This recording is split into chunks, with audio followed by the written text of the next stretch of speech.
ਹਾਂ ਜੀ। ਵਾਹਿਗੁਰੂ ਜੀ ਕਾ ਖਾਲਸਾ, ਵਾਹਿਗੁਰੂ ਜੀ ਕੀ ਫਤਿਹ। ਵਾਹਿਗੁਰੂ। ਗੁਰੂ ਨਾਨਕ ਪਾਦ ਪੰਕਜ ਬੰਦਨ, ਪਾਦ ਪੰਕਜ ਬੰਦਨ। ਸਿਮਰੋ ਅੰਗਦ ਦੋਖ ਨਿਕੰਦਨ, ਅਮਰਦਾਸ ਹਿਰਦੈ ਨਿਤ ਧਿਆਵੋ, ਹਿਰਦੈ ਨਿਤ ਧਿਆਵੋ। ਸ੍ਰੀ ਗੁਰੂ ਰਾਮਦਾਸ ਗੁਣ ਗਾਵੋ।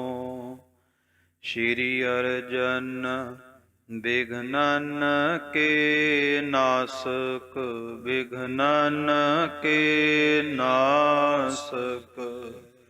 ਹਰ ਗੋਬਿੰਦ ਸ਼ੁਭ ਸੁਮਤਿ ਪ੍ਰਕਾਸ਼ਕ।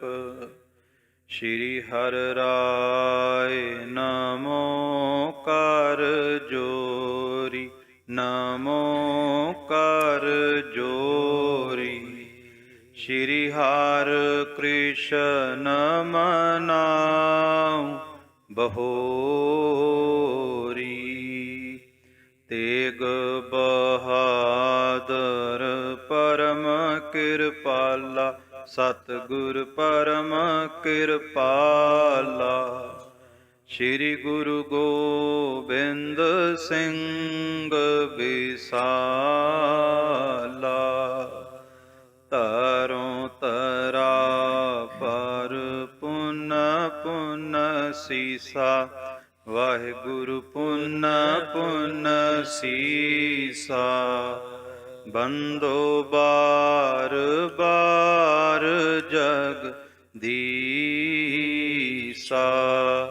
ਜਿਸ ਮਹਿ ਅੰਮ੍ਰਿਤ ਗਿਆਨ ਹੈ, ਮਾਣਕ ਭਗਤ ਵੈਰਾਗ। ਸ੍ਰੀ ਗੁਰੂ ਗ੍ਰੰਥ ਸਾਹਿਬ ਉਦਦ, ਬੰਦੋ ਕਰ ਅਨੁਰਾਗ। ਕਹਾਂ ਬੁੱਧ ਪ੍ਰਭ ਤੁਛ ਹਮਾਰੀ, ਬਰਨ ਸਕੈ ਮਹਿਮਾ ਜੋ ਤੁਮਾਰੀ। ਹਮ ਨਾ ਸਕਤ ਕਰ ਸਿਫਤ ਤੁਮਾਰੀ, ਆਪ ਲਿਹੋ ਤੁਮ ਕਥਾ ਸੁਧਾਰੀ। ਏਕ ਓੰਕਾਰਾ ਸਤਿਗੁਰੂ ਤੇ ਪ੍ਰਸਾਦ ਸਚ ਹੋਏ। ਵਾਹਿਗੁਰੂ ਜੀ ਕੀ ਫਤਿਹ ਹੈ, ਵਿਘਨ ਵਿਨਾਸ਼ਨ ਸੋਏ। ਏਕ ਓੰਕਾਰਾ ਸਤਿਗੁਰੂ ਤੇ ਪ੍ਰਸਾਦ ਸਚ ਹੋਏ। ਵਾਹਿਗੁਰੂ ਜੀ ਕੀ ਫਤਿਹ ਹੈ, ਵਿਘਨ ਵਿਨਾਸ਼ਨ ਸੋਏ। ਸਤਨਾਮ ਸ੍ਰੀ ਵਾਹਿਗੁਰੂ ਸਾਹਿਬ ਜੀਓ। ਚੌਪਈ। ਉਸੀ ਦੇਸ ਕੇ ਸਹਿਲਾ ਕਾਰਨ, ਲਾਭ ਹਾਨ ਸੱਚ ਝੂਠ ਵਿਚਾਰਨ। ਉਸੀ ਦੇਸ ਕੇ ਸਹਿਲੇ ਕਾਰਨ, ਲਾਭ ਹਾਨ ਸੱਚ ਝੂਠ ਵਿਚਾਰਨ। ਵਾਹਿਗੁਰੂ ਜੀ ਕਾ ਖਾਲਸਾ, ਵਾਹਿਗੁਰੂ ਜੀ ਕੀ ਫਤਿਹ। ਗੁਰਾਂ ਦੇ ਗੁਰੂ, ਪੀਰਾਂ ਦੇ ਪੀਰ, ਤਖਤ ਤੇ ਸ਼ੁਭਾਇਮਾਨ ਧੰਨ ਧੰਨ ਗੁਰੂ ਗ੍ਰੰਥ ਸਾਹਿਬ ਜੀ ਮਹਾਰਾਜ ਸੱਚੇ ਪਾਤਸ਼ਾਹ, ਜਿਨ੍ਹਾਂ ਦੀ ਰਹਿਮਤ ਕਿਰਪਾ ਸਦਕਾ ਸਤਿਗੁਰੂ ਦੇ ਦਰਬਾਰ ਦੀਆਂ ਇਹ ਦਰਗਾਹੀ ਘੜੀਆਂ ਸਾਨੂੰ ਨਸੀਬ ਹੋਈਆਂ ਨੇ। ਸਤਿਗੁਰੂ ਦੀ ਬਖਸ਼ਿਸ਼ ਦੇ ਪਾਤਰ ਆਪਾਂ ਸਾਰੇ ਬਣ ਰਹੇ ਹਾਂ। ਗੁਰ ਇਤਿਹਾਸ ਦੀ ਲੜੀਵਾਰ ਕਥਾ ਆਪ ਸਭ ਸੰਗਤ ਰੋਜ਼ਾਨਾ ਇਸ ਸਥਾਨ ਤੋਂ ਸਰਵਣ ਕਰਦੇ ਹੋ। ਅੱਜ ਵੀ ਸਤਿਗੁਰੂ ਨੇ ਤਰਸ ਕਰਕੇ ਇਹ ਸਮਾਂ ਝੋਲੀ ਵਿੱਚ ਪਾਇਆ ਹੈ। ਆਓ ਸਭ ਤੋਂ ਪਹਿਲਾਂ ਮਨੇ ਬਿਰਤੀਆਂ ਇਕਾਗਰ ਚਿਤ ਕਰੀਏ। ਦੋਨੋਂ ਹੱਥ ਜੋੜ ਕੇ ਸਾਹਿਬਾਂ ਨੂੰ ਸੀਸ ਝੁਕਾਉਂਦੇ ਹੋਏ ਪ੍ਰੇਮ ਸਹਿਤ ਉਚਾਰਨ ਕਰੀਏ ਜੀ। ਸਤਨਾਮ ਸ੍ਰੀ ਵਾਹਿਗੁਰੂ ਸਾਹਿਬ ਜੀ, ਸਤਨਾਮ ਸ੍ਰੀ ਵਾਹਿਗੁਰੂ ਸਾਹਿਬ ਜੀ। ਚੌਪਈ। ਉਸੀ ਦੇਸ ਕੇ ਸਹਿਲੇ ਕਾਰਨ, ਜਗਤ ਗੁਰੂ ਜਾਹਰ ਪੀਰ ਜਗਤ ਗੁਰੂ ਬਾਬਾ ਧੰਨ ਗੁਰੂ ਨਾਨਕ ਦੇਵ ਸੱਚੇ ਪਾਤਸ਼ਾਹ ਜੀ ਨੇ ਚੌਹਾਂ ਦਿਸ਼ਾਵਾਂ ਦੀ ਉਦਾਸੀ ਕੀਤੀ। ਹੁਣ ਸੱਚੇ ਪਾਤਸ਼ਾਹ ਉੱਤਰ ਦੀ ਉਦਾਸੀ ਵਾਸਤੇ ਚੱਲੇ ਆ ਖਾਲਸਾ ਜੀ, ਭਾਵ ਕਿ ਪਰਬਤਾਂ ਦੀ ਯਾਤਰਾ ਵਾਸਤੇ, ਪਹਾੜਾਂ ਦੀ ਯਾਤਰਾ ਨੂੰ ਚੱਲੇ ਆ। ਜਿਨ੍ਹਾਂ ਪਹਾੜਾਂ ਦੇ ਵਿੱਚ ਕਈ ਸੌ ਸਾਲ ਤੋਂ ਜੋਗੀ ਜਨ ਸਿੱਧ ਸਾਧ ਸਮਾਧੀਆਂ ਲਾ ਕਰਕੇ ਬੈਠੇ ਸੀ, ਘਰਾਂ ਦਾ ਤਿਆਗ ਕਰਕੇ ਪਹਾੜਾਂ ਵਿੱਚ ਚਲੇ ਗਏ ਸੀ, ਕਿਉਂਕਿ ਮਨੋਤ ਬਣਾ ਦਿੱਤੀ ਕਿ ਜੇ ਰੱਬ ਨੂੰ ਪਾਉਣਾ ਤੇ ਫਿਰ ਘਰਾਂ ਦਾ ਪਰਿਵਾਰਾਂ ਦਾ ਤਿਆਗ ਕਰਨਾ ਪਵੇਗਾ। ਪਰ ਸਤਿਗੁਰੂ ਗੁਰੂ ਨਾਨਕ ਸਾਹਿਬ ਦੇ ਘਰ ਨੇ ਸਮਝਾਇਆ, ਪਰਿਵਾਰ ਦੇ ਜੀ ਮਾੜੇ ਨਹੀਂ ਹੁੰਦੇ, ਜਾਤ ਇਸ ਭਾਣਾ ਤਾਂ ਜੰਮਿਆ, ਪਰਿਵਾਰ ਭਲਾ ਪਾਇਆ। ਜੇ ਉਹਦਾ ਹੁਕਮ ਹੈ ਤਾਂ ਤੈਨੂੰ ਪਰਿਵਾਰ ਦੇ ਜੀ ਮਿਲੇ ਨੇ, ਪਰ ਹੁਣ ਤੂੰ ਯਤਨ ਕਰ, ਪਰਿਵਾਰ ਦੇ ਜੀਆਂ ਨਾਲ ਬਹਿ ਕੇ ਰੱਬ ਦੀ ਸਿਫਤ ਕਰਿਆ ਕਰ। ਪਰਿਵਾਰ ਵਿੱਚ ਰਹਿ ਕੇ, ਘਰਾਂ ਵਿੱਚ ਰਹਿ ਕੇ ਵੀ ਰੱਬ ਮਿਲ ਸਕਦਾ ਹੈ। ਕਾਹੇ ਰੇ ਬਨ ਖੋਜਣ ਜਾਈ, ਜੰਗਲਾਂ ਵਿੱਚ ਕਿਹਨੂੰ ਲੱਭਦਾ ਫਿਰਦਾ, ਲੱਭਣਾ ਤੇ ਤੂੰ ਸੱਜਣਾ ਆਪਣੇ ਆਪ ਨੂੰ ਸੀ। ਘਰ ਦੇ ਵਿੱਚ ਬਹਿ ਕੇ, ਪਰਿਵਾਰ ਦੇ ਜੀਆਂ ਨਾਲ ਬਹਿ ਕੇ ਆਪਣੇ ਆਪ ਨੂੰ ਲੱਭਣਾ ਸੀ। ਤੇ ਸੱਚੇ ਪਾਤਸ਼ਾਹ ਗੁਰੂ ਨਾਨਕ ਸਾਹਿਬ ਮਹਾਰਾਜ ਨੇ ਜਾ ਕਰਕੇ ਦੱਸਿਆ ਕਿ ਸੰਨਿਆਸ ਜੇ ਕਰਨਾ ਰੇ ਮਨ ਐਸੋ ਕਰ ਸੰਨਿਆਸਾ, ਬਨਸੇ ਸਦਨ ਸਭੈ ਕਰ ਸਮਝੋ ਮਨ ਹੀ ਮਾਹੇ ਉਦਾਸਾ। ਮਨ ਵਿੱਚ ਉਦਾਸੀ ਧਾਰ ਕਰਕੇ ਘਰ ਨੂੰ ਹੀ ਜੰਗਲ ਬਣਾ ਲੈ ਤੇ ਘਰ ਵਿੱਚ ਰਹਿ ਕੇ ਰੱਬ ਨੂੰ ਪਾ। ਤੇ ਮੈਂ ਇੱਕ ਬੇਨਤੀ ਹੋਰ ਕਰਦਾ ਕਿ ਜੇ ਖਾਲਸਾ ਜੀ ਅੱਜ ਵੀ ਸਾਡੇ ਮਨ ਵਿੱਚ ਪ੍ਰਸ਼ਨ ਆਵੇ ਕਿ ਰੱਬ ਕਿਵੇਂ ਮਿਲੇਗਾ, ਖਾਲਸਾ ਜੀ ਇਹ ਪ੍ਰਸ਼ਨ ਗਲਤ ਹੋ ਜਾਂਦਾ ਹੈ, ਕਿਉਂਕਿ ਰੱਬ ਸਦਾ ਤਖਤ ਤੇ ਸੁਭਾਇਮਾਨ ਸਾਡੇ ਸਾਹਮਣੇ ਹਾਜ਼ਰ ਨਾਜ਼ਰ ਹੈ। ਧੰਨ ਗੁਰੂ ਗ੍ਰੰਥ ਸਾਹਿਬ ਮਹਾਰਾਜ ਰੱਬ ਨੇ, ਖੁਦ ਖੁਦਾ ਨੇ, ਰੱਬ ਸਾਨੂੰ ਮਿਲ ਚੁੱਕਿਆ ਹੈ। ਬਸ ਹੁਣ ਰੱਬ ਦੀ ਆਵਾਜ਼ ਸੁਣਨ ਦੀ ਲੋੜ ਹੈ। ਰੱਬ ਸਾਨੂੰ ਕੀ ਕਹਿ ਰਿਹਾ ਉਸ ਨੂੰ ਮੰਨਣ ਦੀ ਲੋੜ ਹੈ। ਹੁਣ ਗੁਰੂ ਨਾਨਕ ਸਾਹਿਬ ਮਹਾਰਾਜ ਪਰਬਤਾਂ ਦੀ ਯਾਤਰਾ ਵਾਸਤੇ ਤੁਰੇ ਨੇ। ਲਾਭ ਹਾਨ ਸੱਚ ਝੂਠ ਵਿਚਾਰਨ, ਔਰ ਇਸ ਯਾਤਰਾ ਦੇ ਵਿੱਚ ਵੇਖਣ ਵਾਸਤੇ ਤੁਰੇ ਲੋਕਾਂ ਦਾ ਸੱਚ ਕੀ ਹੈ ਤੇ ਝੂਠ ਕੀ ਹੈ, ਸੱਚ ਤੇ ਝੂਠ ਦਾ ਨਤਾਰਾ ਕਰਨ ਵਾਸਤੇ ਤੁਰੇ ਨੇ। ਪ੍ਰਥਮ ਨਿਹਲ ਫਿਰ ਧਾਰਨ ਚੜੇ, ਨੀਹਲ ਦਾ ਭਾਵ ਹੁੰਦਾ ਪਹਾੜਾਂ ਦੇ, ਪਰਬਤਾਂ ਦੇ ਪੈਰਾਂ ਨੂੰ ਨੀਹਲ ਕਿਹਾ ਜਾਂਦਾ। ਤੇ ਪਰਬਤਾਂ ਦੇ ਪੈਰ ਹੁੰਦੇ ਨੇ ਛੋਟੀਆਂ ਪਹਾੜੀਆਂ, ਜਿੱਥੋਂ ਪਹਾੜਾਂ ਦੀ ਸ਼ੁਰੂਆਤ ਹੋਵੇ ਨਾ ਉਹਨੂੰ ਨੀਹਲ ਪਰਬਤ ਕਿਹਾ ਜਾਂਦਾ ਹੈ। ਜਿਵੇਂ ਆਨੰਦਪੁਰ ਸਾਹਿਬ ਦੇ ਆਲੇ ਦੁਆਲੇ ਨਿੱਕੀਆਂ ਨਿੱਕੀਆਂ ਪਹਾੜੀਆਂ ਨੇ, ਉਹਨੂੰ ਨੀਹਲ ਪਰਬਤ ਕਿਹਾ ਜਾਂਦਾ ਕਿ ਇੱਥੋਂ ਪਰਬਤਾਂ ਦੀ, ਪਹਾੜਾਂ ਦੀ ਆਰੰਭਤਾ ਹੋ ਚੁੱਕੀ ਹੈ। ਤੇ ਗੁਰੂ ਨਾਨਕ ਸਾਹਿਬ ਮਹਾਰਾਜ ਵੀ ਸਭ ਤੋਂ ਪਹਿਲਾਂ ਨੀਹਲ ਪਰਬਤਾਂ ਭਾਵ ਕਿ ਛੋਟੀਆਂ ਪਹਾੜੀਆਂ ਵੱਲ ਵਧੇ ਨੇ। ਕਾਲੀਆਂ ਛੱਡ ਫਿਰ ਧੌਲੀਆਂ ਵੜੇ, ਕਹਿੰਦੇ ਪਹਿਲਾਂ ਕਾਲੀ ਧਾਰ ਜਾ ਕੇ ਸੱਚੇ ਪਾਤਸ਼ਾਹ ਨੇ ਤਾਰਿਆ, ਤੇ ਹੁਣ ਧੌਲੀ ਧਾਰ ਵੀ ਸਤਿਗੁਰੂ ਗੁਰੂ ਨਾਨਕ ਸਾਹਿਬ ਨੇ ਚਰਨ ਪਾਏ।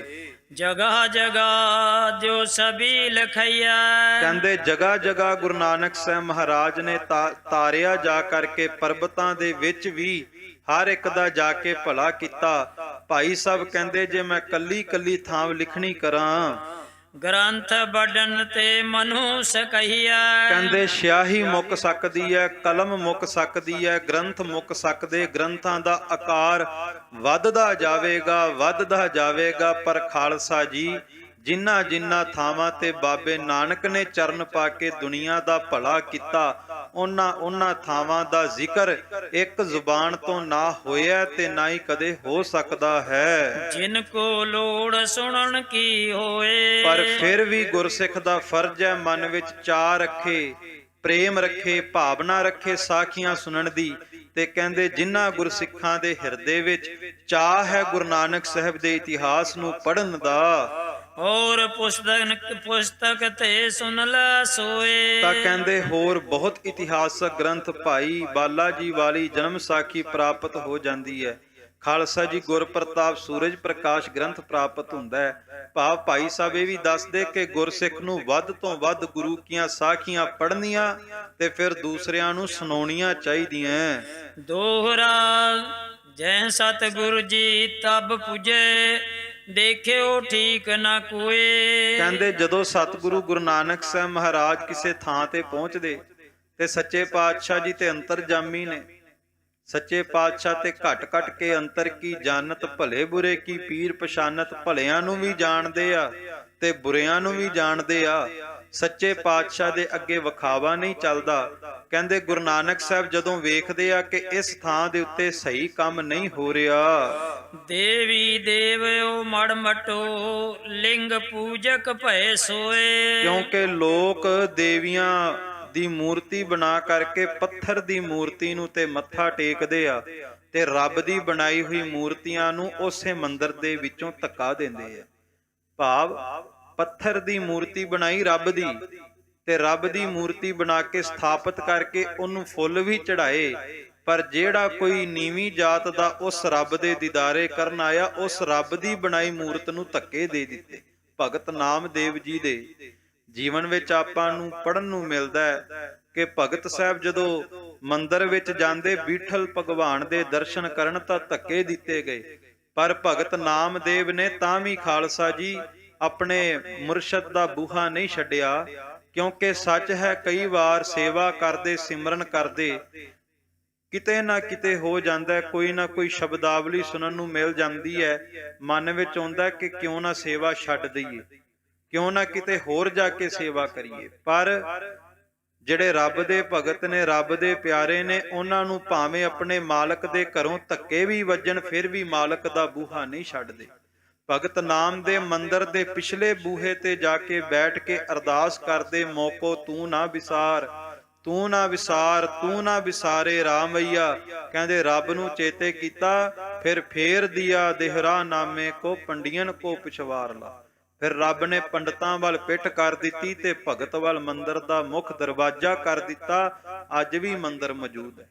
ਸੋ ਸਤਿਗੁਰੂ ਗੁਰੂ ਨਾਨਕ ਸਾਹਿਬ ਮਹਾਰਾਜ ਨੇ ਵੇਖਿਆ ਕਿ ਪੱਥਰ ਦੀਆਂ ਮੂਰਤੀਆਂ ਪੂਜੀਆਂ ਜਾ ਰਹੀਆਂ, ਮੜੀਆਂ ਬਣਾ ਕੇ ਪੂਜੀਆਂ ਜਾ ਰਹੀਆਂ, ਮੱਟ ਬਣਾ ਕਰਕੇ ਪੂਜੇ ਜਾ ਰਹੇ ਨੇ, ਪਰ ਪਰਮਾਤਮਾ ਦੇ ਨਾਮ ਤੱਕ ਪਹੁੰਚ ਨਹੀਂ ਕਿਸੇ ਦੀ। ਇਸੇ ਕਰਕੇ ਗੁਰੂ ਗੋਬਿੰਦ ਸਿੰਘ ਜੀ ਨੇ ਵੀ ਕਿਹਾ, ਸਾਰੇ ਹੀ ਦੇਸ਼ ਕੋ ਦੇਖ ਰਹੇ ਹੋ ਮਤ ਕਉ ਨਾ ਦੇਖਿਤ ਪ੍ਰਾਨਪਤੀ ਕੇ।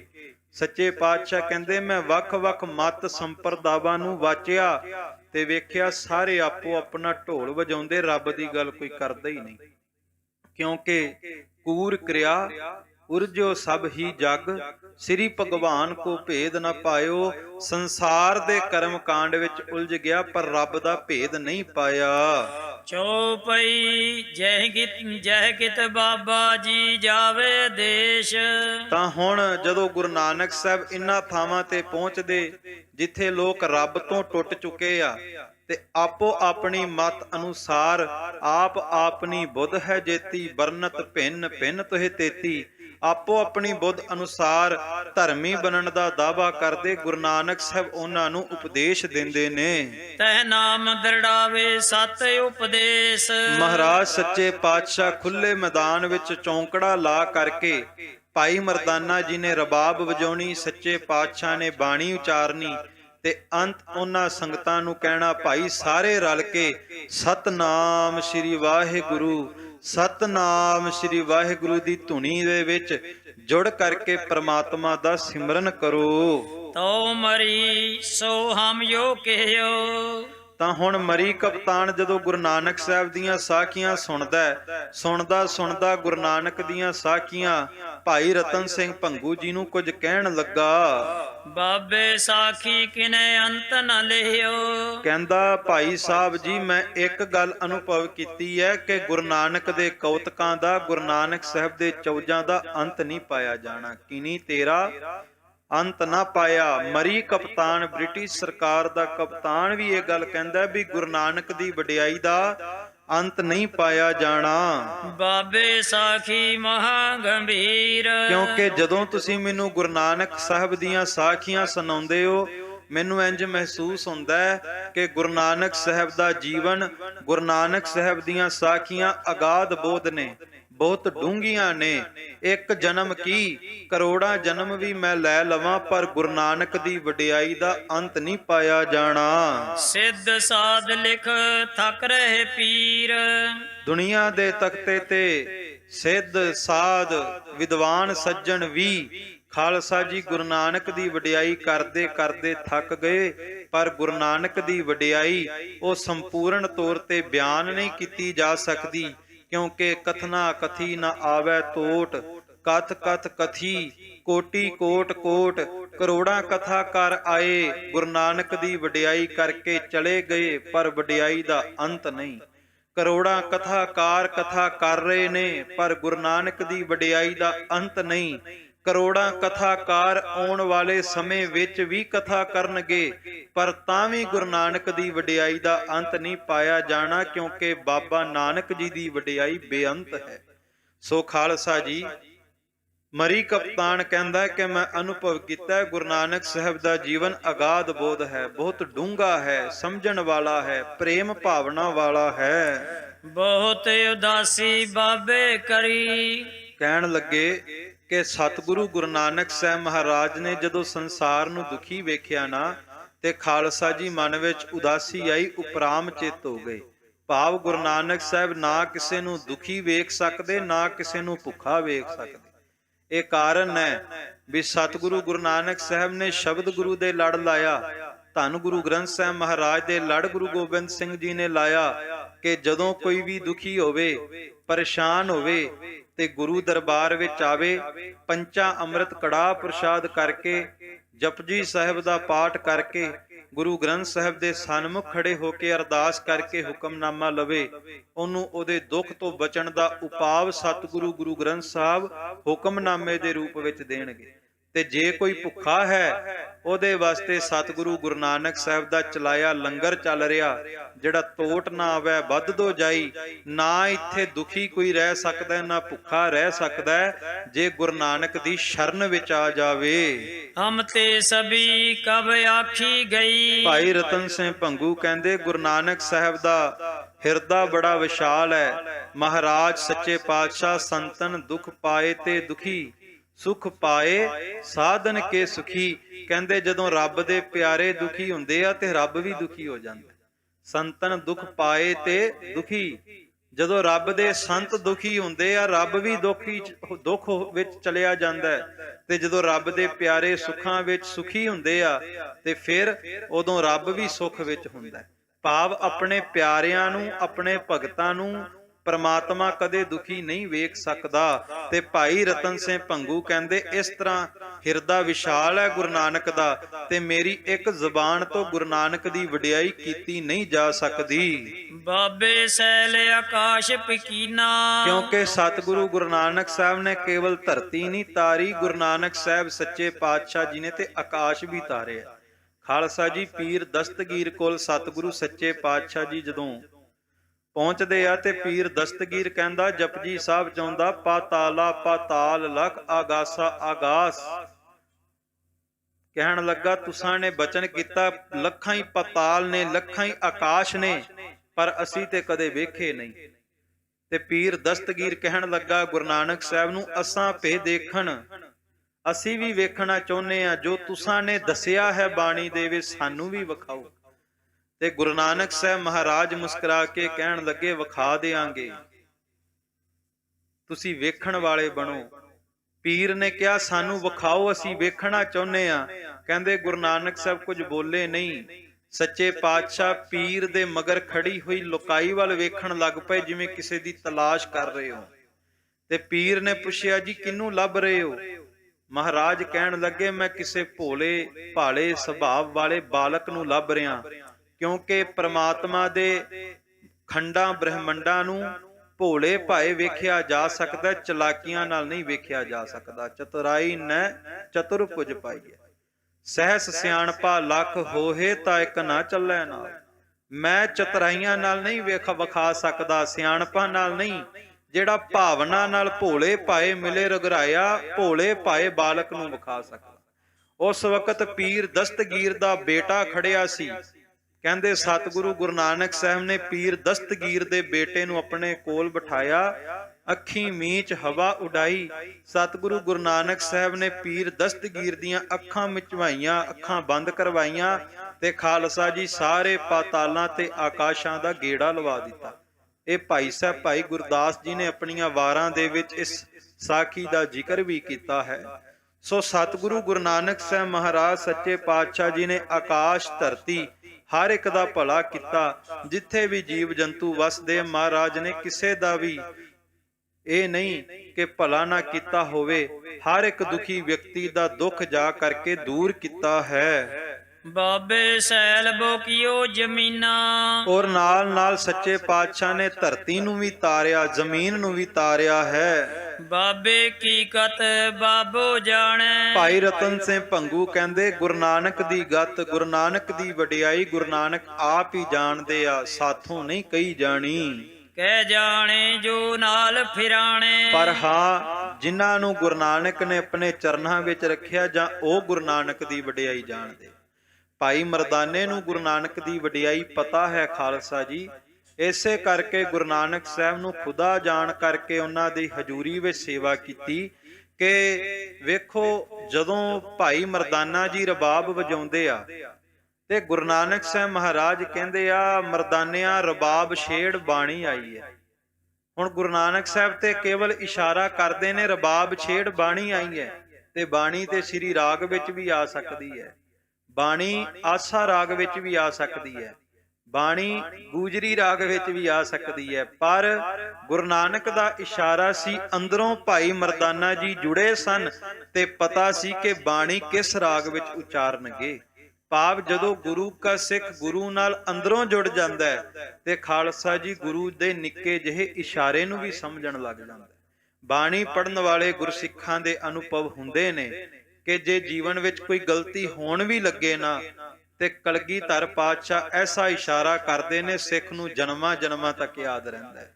ਖਾਲਸਾ ਜੀ ਸੱਚ ਹੈ, ਗੁਰੂ ਨੂੰ ਸਮਰਪਿਤ ਹੋਣਾ ਆ ਜਾਵੇ ਤੇ ਸੱਚੇ ਪਾਤਸ਼ਾਹ ਜੀ ਮਹਾਰਾਜ ਦੇ ਜੀਵਨ ਵਿੱਚ ਆਪਾਂ ਨੂੰ ਪੜਨ ਨੂੰ ਮਿਲਦਾ ਹੈ ਕਿ ਜੇ ਜੋਗੇ ਨੇ ਕਿਹਾ ਮਹਾਰਾਜ ਮੈਂ ਤੁਹਾਡੇ ਜੋਗਾ, ਤੇ ਕਲਗੀਧਰ ਪਾਤਸ਼ਾਹ ਜੀ ਭਾਈ ਜੋਗਾ ਜੀ ਦੇ ਜੀਵਨ ਦੇ ਵਿੱਚ ਗਲਤੀ ਹੋਣ ਤੋਂ ਬਚਾਉਂਦੇ, ਸਾਰੀ ਰਾਤ ਪਹਿਰਾ ਦਿੰਦੇ ਨੇ।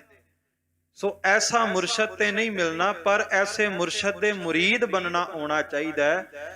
ਸੋ ਭਾਈ ਰਤਨ ਸਿੰਘ ਭੰਗੂ ਕਹਿੰਦੇ ਗੁਰੂ ਨਾਨਕ ਦੀ ਵਡਿਆਈ ਨੂੰ ਜਾਂ ਭਾਈ ਮਰਦਾਨਾ ਜੀ ਜਾਣਦੇ ਤੇ ਜਾਂ ਭਾਈ ਬਾਲਾ ਜੀ, ਜਿਨ੍ਹਾਂ ਨੂੰ ਗੁਰੂ ਨਾਨਕ ਨੇ ਆਪਣੇ ਚਰਨਾਂ ਵਿੱਚ ਰੱਖਿਆ, ਉਹ ਦੋਵੇਂ ਜਾਣਦੇ ਆ ਕਿ ਕਿੰਨਾ ਕਿੰਨਾ ਥਾਵਾਂ ਤੇ ਜਾ ਕੇ ਸਤਿਗੁਰੂ ਗੁਰੂ ਨਾਨਕ ਸਾਹਿਬ ਨੇ ਕਿੰਨਾ ਕਿੰਨਾ ਸ਼ਹਿਰਾਂ ਵਿੱਚ ਜਾ ਕੇ ਦੁਨੀਆ ਦਾ ਭਲਾ ਕੀਤਾ ਹੈ। ਜੋਨ ਕੀ ਸਭ ਠੋਰ ਬਤਈਆ, ਕਹਿੰਦੇ ਜੇ ਗੁਰੂ ਨਾਨਕ ਸਾਹਿਬ ਮਹਾਰਾਜ ਸੱਚੇ ਪਾਤਸ਼ਾਹ ਦੀ ਸਾਰੀ ਵਡਿਆਈ ਦੱਸਣ ਵੀ ਲੱਗੀਏ, ਬਦੇ ਗ੍ਰੰਥ ਬੋ ਲਿਖਿਓ ਚਾਹੀਏ, ਤੇ ਕਹਿੰਦੇ ਜਿੰਨਾ ਮਰਜ਼ੀ ਲਿਖੀ ਜਾਈਏ ਗ੍ਰੰਥ ਵਧੀ ਜਾਵੇਗਾ, ਲਿਖੀ ਜਾਵਾਂਗੇ, ਪਰ ਗੁਰੂ ਨਾਨਕ ਦੀ ਵਡਿਆਈ ਬਿਆਨ ਨਹੀਂ ਕੀਤੀ ਜਾ ਸਕਦੀ।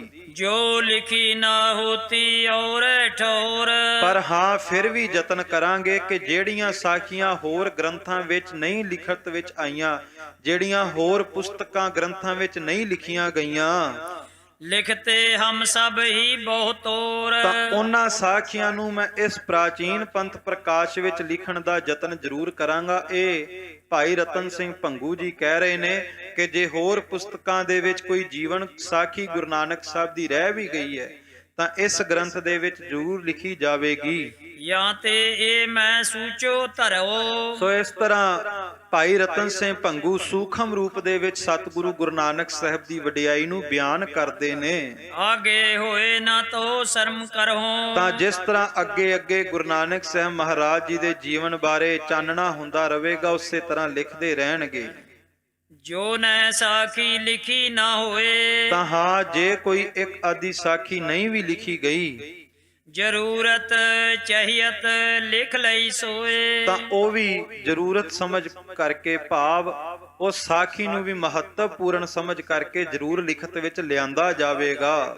ਦੋਹਰਾ ਜੋ ਆਗੇ ਹੈ ਅਤ ਘਣੀ, ਸੋ ਮੈਂ ਕਹੀ ਘਟਾਏ। ਸੋ ਜਿਹੜੀਆਂ ਸਾਖੀਆਂ ਬਹੁਤ ਵਿਸਤਾਰ ਪੂਰਵਕ ਨੇ ਗੁਰੂ ਨਾਨਕ ਸਾਹਿਬ ਦੀਆਂ, ਉਹ ਮੈਂ ਸੂਖਮ ਰੂਪ ਦੇ ਵਿੱਚ ਘਟਾ ਕੇ ਬਿਲਕੁਲ ਝਲਕ ਮਾਤਰ ਦੱਸ ਰਿਹਾ, ਕਿਉਂਕਿ ਭਾਈ ਰਤਨ ਸਿੰਘ ਭੰਗੂ ਜੀ ਨੇ ਭਾਵੇਂ ਬ੍ਰਿਟਿਸ਼ ਸਰਕਾਰ ਨੂੰ ਸੰਪੂਰਨ ਇਤਿਹਾਸ ਸੁਣਾਇਆ ਹੈ, ਪਰ ਫਿਰ ਵੀ ਉਹਨਾਂ ਦੇ ਮਨ ਦੀ ਭਾਵਨਾ ਇਹ ਰਹੀ ਕਿ ਇਸ ਪ੍ਰਾਚੀਨ ਪੰਥ ਪ੍ਰਕਾਸ਼ ਦੇ ਵਿੱਚ ਵੱਧ ਤੋਂ ਵੱਧ ਉਹਨਾਂ ਸਿੰਘਾਂ ਸੂਰਮਿਆਂ ਦਾ ਵੀ ਇਤਿਹਾਸ ਲਿਖਿਆ ਜਾਵੇ ਜਿਨ੍ਹਾਂ ਦੇ ਸਿਰਾਂ ਦੇ ਮੁੱਲ ਪੈਂਦੇ ਰਹੇ। ਉਹਨਾਂ ਬੀਬੀਆਂ ਦਾ ਇਤਿਹਾਸ ਲਿਖਿਆ ਜਾਵੇ ਜਿਨ੍ਹਾਂ ਨੂੰ ਖਾਲਸਾ ਜੀ ਮੀਰ ਮੰਨੂ, ਜਿਨ੍ਹਾਂ ਦੇ ਨਵ ਜਨਮੇ ਬੱਚਿਆਂ ਦੇ ਆਂਦਰਾਂ ਦਾ ਹਾਰ ਬਣਾ ਕਰਕੇ ਗਲਾਂ ਵਿੱਚ ਪਾ ਦਿੰਦਾ ਸੀ ਤੇ ਸਵਾ ਮਨ ਆਟਾ ਪੀਆ ਕਰਦੀਆਂ ਸਨ। ਪਰ ਫਿਰ ਵੀ ਕਹਿੰਦੇ ਜਦੋਂ ਗਲਾਂ ਵਿੱਚ ਬੱਚਿਆਂ ਦੇ ਹਾਰ ਹੋਣੇ, ਗਲਾਂ ਵਿੱਚ ਬੱਚਿਆਂ ਦੇ ਟੋਟੇ ਕਰਕੇ ਹਾਰ ਪਾਏ ਹੋਣੇ ਗਲਾਂ ਵਿੱਚ ਉਹਨਾਂ ਮਾਵਾਂ ਦੇ, ਉਹ ਤਾਂ ਵੀ ਨਹੀਂ ਸਨ ਡੋਲਦੀਆਂ। ਫਿਰ ਵੀ ਧੰਨ ਗੁਰੂ ਗੋਬਿੰਦ ਸਿੰਘ ਦੇ ਚਰਨਾਂ ਵਿੱਚ ਅਰਦਾਸ ਕਰਦੀਆਂ ਸਨ, ਪਾਤਸ਼ਾਹ ਤੇਰੀਆਂ ਦਿੱਤੀਆਂ ਔਲਾਦਾਂ ਸਨ, ਤੇਰੇ ਪੰਥ ਦੇ ਲੇਖੇ ਲੱਗ ਗਈਆਂ, ਦਿਨ ਚੜ੍ਹਦੀ ਕਲਾ ਨਾਲ ਬਤੀਤ ਹੋਇਆ, ਰਾਤ ਆਈ ਹੈ ਇਹ ਵੀ ਚੜ੍ਹਦੀ ਕਲਾ ਨਾਲ ਬਤੀਤ ਕਰਾਈ। ਖਾਲਸਾ ਜੀ, ਬੱਚੇ ਨੂੰ ਬੁਖਾਰ ਹੋ ਜਾਵੇ, ਮਾਪਿਓ ਨੂੰ ਨੀਂਦ ਨਹੀਂ ਆਉਂਦੀ, ਪਰ ਉਹ ਕਿਹੋ ਜਿਹੇ ਮਾਪਿਓ ਹੋਣਗੇ ਜਿਨ੍ਹਾਂ ਮਾਵਾਂ ਦੇ ਗਲਾਂ ਵਿੱਚ ਬੱਚਿਆਂ ਦੀਆਂ ਆਂਦਰਾਂ ਦੇ ਹਾਰ ਬਣਾ ਕੇ ਪਾ ਦਿੱਤੇ, ਪਰ ਫਿਰ ਵੀ ਗੁਰੂ ਨੂੰ ਕਹਿ ਰਹੀਆਂ ਕਿ ਦਿਨ ਚੜ੍ਹਦੀ ਕਲਾ ਨਾਲ ਬਤੀਤ ਹੋਇਆ, ਤੇਰੇ ਪੰਥ ਦੀ ਸੇਵਾ ਕਰਦੇ ਬਤੀਤ ਹੋਇਆ। ਪਾਤਸ਼ਾਹ ਰਾਤ ਆਈ ਹੈ, ਚੜ੍ਹਦੀ ਕਲਾ ਨਾਲ ਬਤੀਤ ਕਰਾਈ ਤੇ ਸਿੱਖੀ ਦੀ ਦਾਤ ਝੋਲੀ ਵਿੱਚ ਪਾਈ। ਸੋ ਉਹਨਾਂ ਬਾਰੇ ਇਤਿਹਾਸ ਜ਼ਿਆਦਾ ਇਸ ਗ੍ਰੰਥ ਦੇ ਵਿੱਚ ਨਜ਼ਰੀ ਆਵੇਗਾ। ਆਗੇ ਹੈ ਪਰਛਿਨ ਜੋ ਸੋ ਮੈਂ ਦਿਓ ਪ੍ਰਗਟਾਏ। ਪਰ ਹਾਂ, ਜੋ ਗੁਪਤ ਸਾਖੀਆਂ ਨੇ ਉਹਨਾਂ ਨੂੰ ਜ਼ਰੂਰ ਇਸ ਗ੍ਰੰਥ ਵਿੱਚ ਪ੍ਰਗਟ ਕੀਤਾ ਹੈ। ਦੋਹਰਾ ਆਗੇ ਸਾਖੀ ਯੋ ਸੁਨੋ ਉਤੇ ਪਠਾਨ ਦਿੱਲੀ ਪਾਤਸ਼ਾਹ। ਸੋ ਹੁਣ ਭਾਈ ਰਤਨ ਸਿੰਘ ਭੰਗੂ ਉਹ ਸਾਖੀ ਦੱਸਣਗੇ ਜਦੋਂ ਗੁਰੂ ਨਾਨਕ ਸਾਹਿਬ ਦਿੱਲੀ ਪਹੁੰਚੇ, ਕਿਉਂਕਿ ਮੁਗਲ ਦਿੱਲੀ ਦੇ ਤਖਤੇ ਤੇ ਬਾਅਦ ਵਿੱਚ ਬੈਠੇ ਨੇ, ਪਹਿਲਾਂ ਪਠਾਣਾਂ ਦਾ ਕਬਜ਼ਾ ਹੁੰਦਾ ਸੀ, ਤਾਂ ਜਿਹੜਾ ਉਸ ਵਕਤ ਬਾਦਸ਼ਾਹ ਸੀ ਉਹਨੇ ਵੀ ਗੁਰੂ ਨਾਨਕ ਸਾਹਿਬ ਦੀ ਪਰਖ ਕੀਤੀ ਤੇ ਮਹਾਰਾਜ ਸੱਚੇ ਪਾਤਸ਼ਾਹ ਨੇ ਉਹਦਾ ਤਖਤਾ ਹਿਲਾ ਦਿੱਤਾ। ਸੋ ਹੁਣ ਦਿੱਲੀ ਦੇ ਬਾਦਸ਼ਾਹ ਦੀ ਸਾਖੀ, ਉਹ ਸਤਿਗੁਰੂ ਗੁਰੂ ਨਾਨਕ ਸਾਹਿਬ ਨਾਲ ਕਿਵੇਂ ਮੁਲਾਕਾਤ ਹੁੰਦੀ ਹੈ, ਉਹ ਭਾਈ ਰਤਨ ਸਿੰਘ ਭੰਗੂ ਦੱਸਣ ਜਾ ਰਹੇ ਨੇ। ਕਰੋਪੀ ਕੀਨੀ ਜਿਮ ਗੁਰੂ ਦੇਓ ਮੁਗਲਨ ਕੋ ਤਖਤ ਪਲਟਾਏ। ਜਿਨੇ ਗੁਰੂ ਨਾਨਕ ਸਾਹਿਬ ਦੀ ਪਰਖ ਕਰਨੀ ਚਾਹੀ, ਗੁਰੂ ਨਾਨਕ ਸਾਹਿਬ ਨੂੰ ਦਿੱਲੀ ਤੋਂ ਕੱਢਣਾ ਚਾਹਿਆ, ਪਰ ਗੁਰੂ ਨਾਨਕ ਸਾਹਿਬ ਮਹਾਰਾਜ ਦੀ ਐਸੀ ਕਰੋਪੀ ਹੋ ਗਈ ਖਾਲਸਾ ਜੀ ਕਿ ਉਸ ਬਾਦਸ਼ਾਹ ਦਾ ਤਖਤ ਹੀ ਪਲਟਿਆ ਗਿਆ ਤੇ ਮੁਗਲ ਹਕੂਮਤ ਆ ਕਰਕੇ ਬੈਠ ਗਈ। ਭਾਵ ਇਹ ਸੱਚ ਹੈ ਕਿ ਜਦੋਂ ਕੋਈ ਗੁਰੂ ਨਾਨਕ ਦੇ ਘਰ ਨਾਲ ਮੱਥਾ ਲਾ ਲੈਂਦਾ, ਉਹਦਾ ਤਖਤ ਹਿਲ ਜਾਂਦਾ, ਉਹਦੇ ਰਾਜ ਦੀਆਂ ਜੜ੍ਹਾਂ ਪੁੱਟੀਆਂ ਜਾਂਦੀਆਂ ਨੇ। ਸੋ ਉਸ ਬਾਦਸ਼ਾਹ ਬਾਰੇ, ਦਿੱਲੀ ਦੀ ਸਾਖੀ ਬਾਰੇ ਆਓ ਸਰਵਣ ਕਰੀਏ ਜੀ। ਲੋਧੀ ਬ੍ਰਹਮ ਖਾਂ ਪਾਤਸ਼ਾਹੋ ਥੋ ਜਦੀ। ਬ੍ਰਹਮ ਖਾਂ ਲੋਧੀ ਇਹ ਉਸ ਬਾਦਸ਼ਾਹ ਦਾ ਨਾਮ ਹੈ ਜੋ ਉਸ ਵਕਤ ਦਿੱਲੀ ਦੇ ਤਖਤ ਦਾ ਮਾਲਕ ਸੀ। ਉਸ ਆਵਤ ਵਕਤ ਬੁਰੇ ਭਿਓ ਤਦੀ। ਉਹ ਆਪਣੇ ਸਮੇਂ ਦੇ ਵਿੱਚ ਬੜਾ ਜ਼ੁਲਮੀ ਬਾਦਸ਼ਾਹ ਹੋਇਆ, ਬੜਾ ਉਹਨੇ ਦੁਖੀ ਕੀਤਾ ਹੈ। ਉਨ ਸਿੱਧ ਸਾਧ ਫੜ ਪੀਰ ਮਗਾਏ। ਜਿਹੜੇ ਸਾਧੂ ਸੰਤ ਮਹਾਤਮਾ ਫਕੀਰ ਲੋਕ ਜਿਹੜੇ ਭਗਤੀ ਕਰਦੇ ਸੀ, ਉਹਨਾਂ ਨੂੰ ਬੰਦੀ ਬਣਾ ਕਰਕੇ ਉਹਨੇ ਆਪਣੀ ਜੇਲ੍ਹ ਵਿੱਚ ਰੱਖਿਆ ਹੋਇਆ ਸੀ। ਦੇ ਚੱਕੀ ਸਭ ਪੀਸਣ ਬਹਾਏ। ਤੇ ਫਕੀਰਾਂ ਨੂੰ ਕਹਿੰਦਾ ਸੀ ਜਾਂ ਤਾਂ ਮੈਨੂੰ ਕੋਈ ਕਰਾਮਾਤ ਵਿਖਾਓ, ਨਹੀਂ ਤੇ ਸਾਰਾ ਦਿਨ ਜੇਲ੍ਹ ਵਿੱਚ ਚੱਕੀ ਪੀਂਦੇ ਰਹੋ।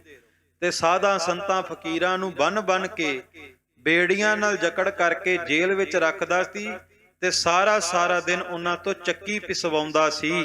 ਦੁਨੀਆ ਤੁਮ ਝੂਠੇ ਲੁੱਟ ਖਾਈ। ਤੇ ਕਹਿੰਦਾ ਸੀ ਜੇ ਮੈਨੂੰ ਕਰਾਮਾਤ ਨਾ ਵਿਖਾਈ, ਕੋਈ ਤਾਕਤ ਨਾ ਵਿਖਾਈ, ਅਜ਼ਮਤ ਨਾ ਵਿਖਾਈ, ਤੇ ਮੈਂ ਸਮਝਾਂਗਾ ਤੁਸੀਂ ਝੂਠੇ ਹੋ ਤੇ ਤੁਸੀਂ ਝੂਠਿਆਂ ਨੇ ਦੁਨੀਆ ਨੂੰ ਬਹੁਤ ਖਾਦਾ ਹੈ। ਨਹਿ ਕਰਾਮਾਤ ਕਿਨ ਹਮੇ ਦਿਖਾਈ। ਅਜੇ ਤੱਕ ਵੀ ਤੁਸੀਂ ਕੋਈ ਕਰਾਮਾਤ ਨਹੀਂ ਵਿਖਾਈ, ਇਸ ਦਾ ਮਤਲਬ ਤੁਹਾਡੇ ਅੰਦਰ ਕੋਈ ਕਰਾਮਾਤ ਨਹੀਂ, ਤੁਸੀਂ ਵਿਖਾਵਾ ਕਰਦੇ ਹੋ। ਤੈ ਮੁਸਲਮਾਨ ਹਿੰਦੂਨ ਕਹੋ।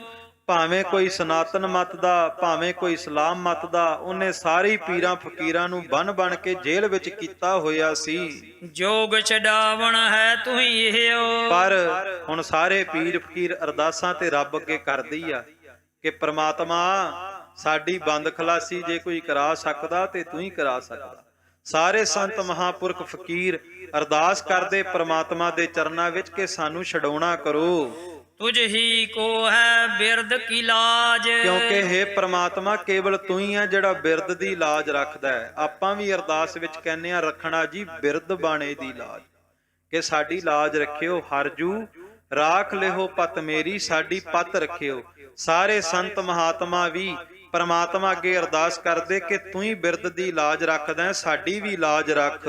ਤੂੰ ਹੀ ਹੈ ਭੇਖ ਰੱਖਣੇ ਬਾਜ, ਤੂੰ ਹੀ ਸਾਧਾਂ ਸੰਤਾਂ ਦੇ ਭੇਸ ਦੀ ਰਾਖੀ ਕਰ ਸਕਦਾ ਹੈ, ਜੋ ਤਨ ਦੇ ਉੱਤੇ ਅਸੀਂ ਬਾਣਾ ਧਾਰਨ ਕੀਤਾ ਹੈ। ਸਭ ਸੂਰਨ ਕੇ ਦਲ ਨ ਹੋਏ, ਕਿਉਂਕਿ ਵੱਡੇ ਵੱਡੇ ਸੂਰਮੇ ਮਹਾਰਥੀ ਵੀ ਬਾਦਸ਼ਾਹਾਂ ਨਾਲ ਟੱਕਰ ਨਹੀਂ ਲੈ ਸਕਦੇ, ਪਰ ਪ੍ਰਮਾਤਮਾ ਨੂੰ ਦੁਨੀਆ ਦੇ ਝੂਠੇ ਬਾਦਸ਼ਾਹਾਂ ਦੀ ਮੁਹਤਾਜਗੀ ਨਹੀਂ।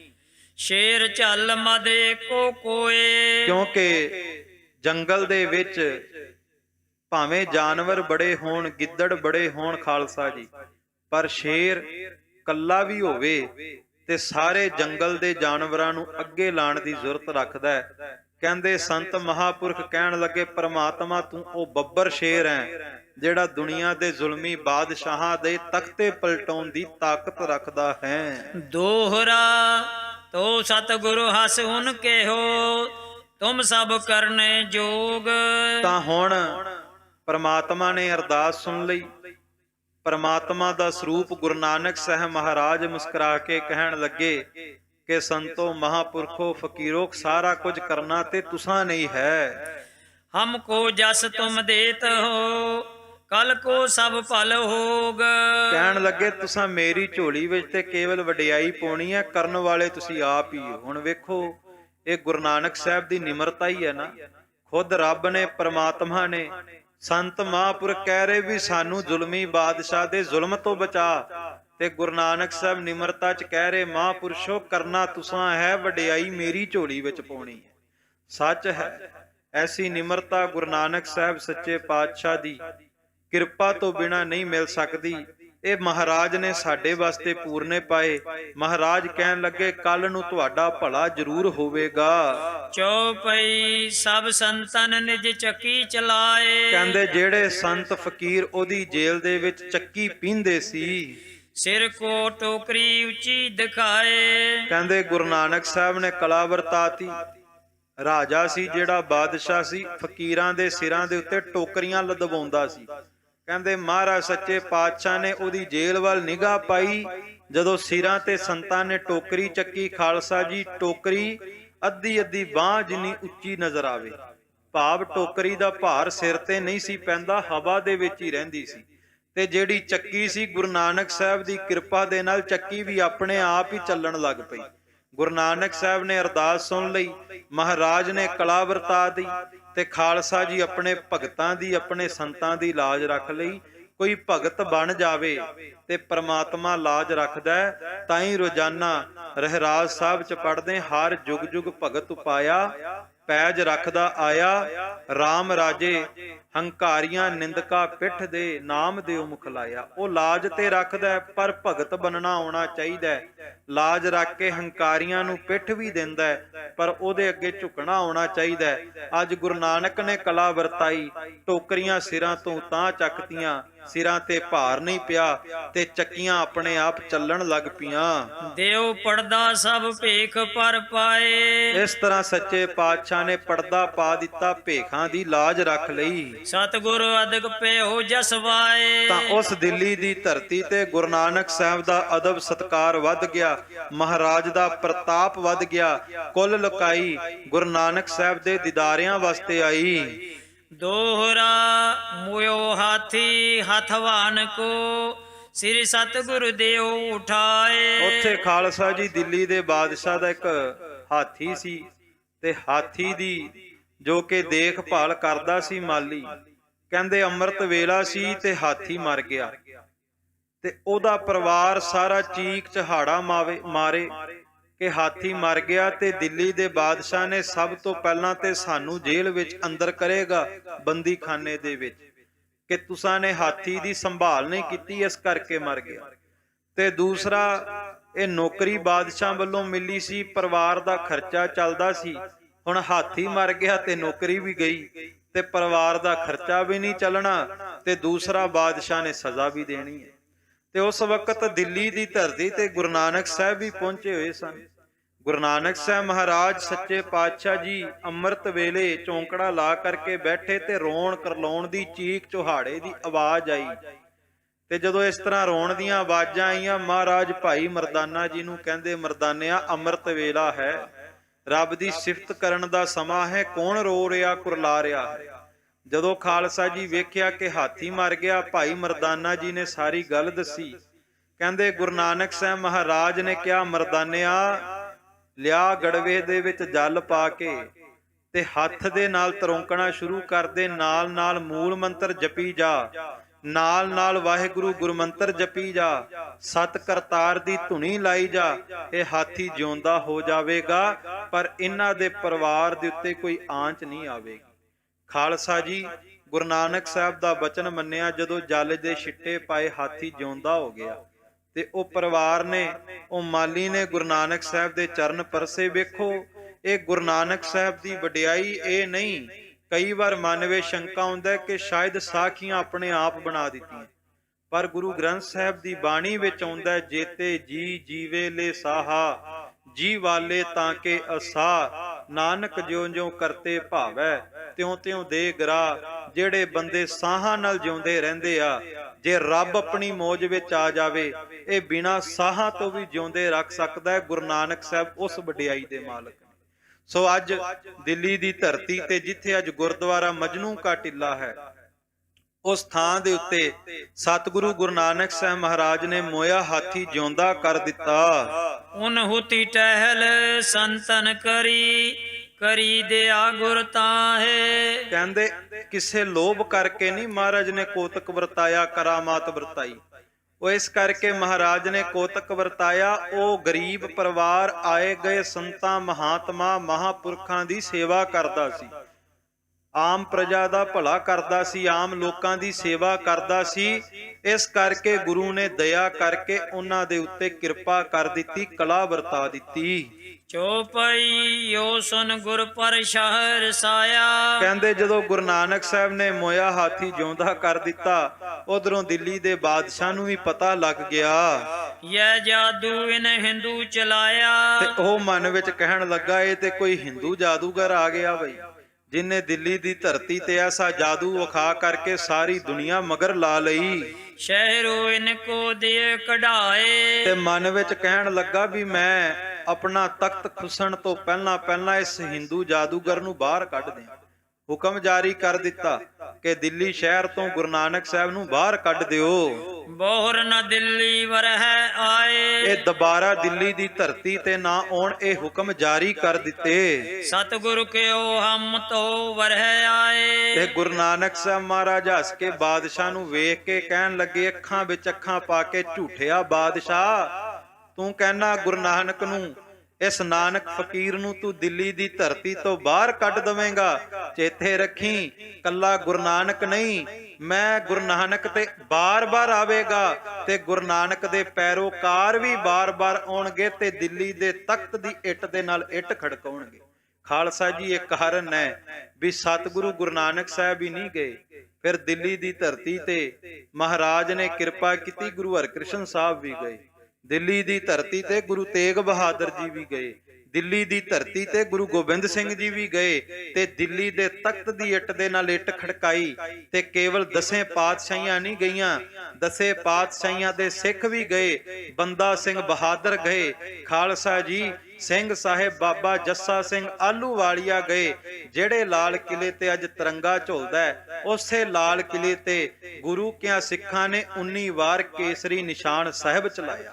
ਗੁਰੂ ਨਾਨਕ ਸਾਹਿਬ ਨੇ ਤੇ ਪਹਿਲਾਂ ਹੀ ਬਚਨ ਕਰ ਦਿੱਤੇ ਸੀ, ਬਾਦਸ਼ਾਹ ਤੂੰ ਮੈਨੂੰ ਕੱਢਣਾ ਚਾਹੁੰਦਾ, ਚੇਤੇ ਰੱਖੀ ਮੈਂ ਤੇ ਵਾਰ-ਵਾਰ ਆਵਾਂਗਾ ਤੇ ਮੇਰੇ ਸਿੱਖ ਵੀ ਵਾਰ-ਵਾਰ ਚੜ ਕੇ ਆਉਣਗੇ ਤੇ ਤੇਰੀ ਦਿੱਲੀ ਨੂੰ ਲੁੱਟ ਕੇ ਲੈ ਜਾਣਗੇ। ਖਾਲਸਾ ਜੀ, ਇਹ ਗੁਰੂ ਨਾਨਕ ਸਾਹਿਬ ਮਹਾਰਾਜ ਨੇ ਉੱਥੇ ਕਿਰਪਾ ਕਰਕੇ ਕਲਾਧਾਰੀ ਅਗੰਮੀ ਬਚਨ ਕਰ ਦਿੱਤੇ। ਕਰ ਔਰ ਬਹਾਵੇ ਦਿੱਲੀ ਪਾਤਸ਼ਾਹ। ਕਹਿੰਦੇ ਗੁਰੂ ਨਾਨਕ ਸਾਹਿਬ ਦਾ ਇਹ ਬਚਨ ਹੋਇਆ, ਕਹਿ ਲੋ ਮਹਾਰਾਜ ਦੀ ਕਰੋਪੀ ਹੋ ਗਈ। ਜਿਸ ਦਿੱਲੀ ਦੇ ਬਾਦਸ਼ਾਹ ਨੂੰ ਆਪਣੇ ਤਖਤ ਦੇ ਉੱਤੇ, ਆਪਣੀਆਂ ਫੌਜਾਂ ਦੇ ਉੱਤੇ ਗਰੂਰ ਸੀ, ਖਾਲਸਾ ਜੀ, ਸਤਿਗੁਰੂ ਗੁਰੂ ਨਾਨਕ ਸਾਹਿਬ ਦੇ ਘਰ ਨਾਲ ਮੱਥਾ ਲਾਇਆ, ਗਰੂਰ ਟੁੱਟ ਗਿਆ। ਦਿੱਲੀ ਦੇ ਤਖਤ ਦੀਆਂ ਫੌਜਾਂ ਵਿਅਰਥ ਹੋ ਗਈਆਂ, ਕਿਉਂਕਿ ਅੱਜ ਦਿੱਲੀ ਦਾ ਤਖਤ ਹਿਲ ਗਿਆ। ਪਠਾਣਾ ਤੋਂ ਬਾਅਦ ਮੁਗਲ ਹਕੂਮਤ ਦਾ ਬਾਦਸ਼ਾਹ ਬਾਬਰ ਬਾਦਸ਼ਾਹ ਦਿੱਲੀ ਦੇ ਤਖਤੇ ਦੇ ਉੱਤੇ ਕਾਬਜ ਹੋ ਗਿਆ। ਅਬ ਆਏ ਬੋਲਿਓ ਤੁਮਰੋ ਕਾਲ। ਕਹਿੰਦੇ ਗੁਰੂ ਨਾਨਕ ਸਾਹਿਬ ਨੇ ਤੇ ਸਿੱਧ ਕਰ ਦਿੱਤਾ ਸੀ ਕਿ ਬਾਦਸ਼ਾਹ ਤੇਰਾ ਕਾਲ ਮੰਡਰਾ ਰਿਹਾ। ਕਿਉਂਕਿ ਖਾਲਸਾ ਜੀ ਜਿਨ੍ਹਾਂ ਦੀ ਮੌਤ ਨੇੜੇ ਆ ਜਾਵੇ, ਜਿਨ੍ਹਾਂ ਦੇ ਮਾੜੇ ਦਿਨ ਨੇੜੇ ਆ ਜਾਣ, ਉਹ ਬਾਦਸ਼ਾਹ ਫਿਰ ਖਾਲਸੇ ਪੰਥ ਨਾਲ ਮੱਥਾ ਲਾਉਂਦੇ ਨੇ, ਤੇ ਜਦੋਂ ਖਾਲਸੇ ਪੰਥ ਨਾਲ ਮੱਥਾ ਲਾਉਂਦੇ ਨੇ ਉਹਨਾਂ ਦੀਆਂ ਜੜ੍ਹਾਂ ਪੱਟੀਆਂ ਜਾਂਦੀਆਂ।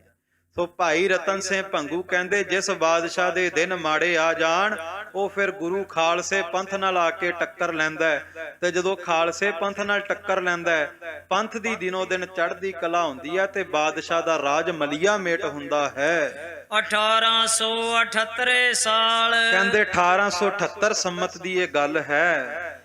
ਦੋਹਰਾ ਦਈ ਫਿਟਕ ਸ੍ਰੀ ਗੁਰੂ ਸੇ ਭਈ ਬਾਏ ਉਸ ਮਾਰ। ਕਹਿੰਦੇ ਗੁਰੂ ਨਾਨਕ ਦੀ ਫਿਟਕ ਦਾ ਸਦਕਾ ਐਸੀ ਮਾਰ ਪਈ ਕਿ ਦਿੱਲੀ ਦਾ ਤਖਤ ਹਿੱਲ ਗਿਆ। ਤਬ ਦਿੱਲੀ ਚੁਗਤੇ ਲਈ ਸਿੱਖੀ ਬਾਬੇ ਧਾਰ। ਬਾਬਰ ਬਾਦਸ਼ਾਹ ਨੇ ਗੁਰੂ ਨਾਨਕ ਦੇ ਚਰਨਾਂ ਤੇ ਝੁਕ ਕੇ ਅਰਦਾਸ ਕੀਤੀ ਤੇ ਮਹਾਰਾਜ ਨੇ 7 ਪੁਸ਼ਤਾਂ ਦਾ ਰਾਜ ਦਿੱਤਾ। ਫਿਰ ਚੁਗੱਤੇ ਤੋਂ ਭਾ ਮੁਗਲ ਹਕੂਮਤ ਦਿੱਲੀ ਦੇ ਤਖਤੇ ਤੇ ਆਣ ਬੈਠੀ। ਸੋ ਸਤਿਗੁਰੂ ਗੁਰੂ ਨਾਨਕ ਸਾਹਿਬ ਕਿਰਪਾ ਕਰਨ, ਆਉਣ ਵਾਲੇ ਦਿਨਾਂ ਦੇ ਵਿੱਚ ਇਸੇ ਤਰ੍ਹਾਂ ਆਪਾਂ ਹੋਰ ਗੁਰੂ ਨਾਨਕ ਸਾਹਿਬ ਦੀ 10 ਪਾਤਸ਼ਾਹੀਆਂ ਦੀ ਵਡਿਆਈ ਤੇ ਖਾਲਸਾ ਪੰਥ ਦਾ ਇਤਿਹਾਸ ਸਰਵਣ ਕਰਾਂਗੇ।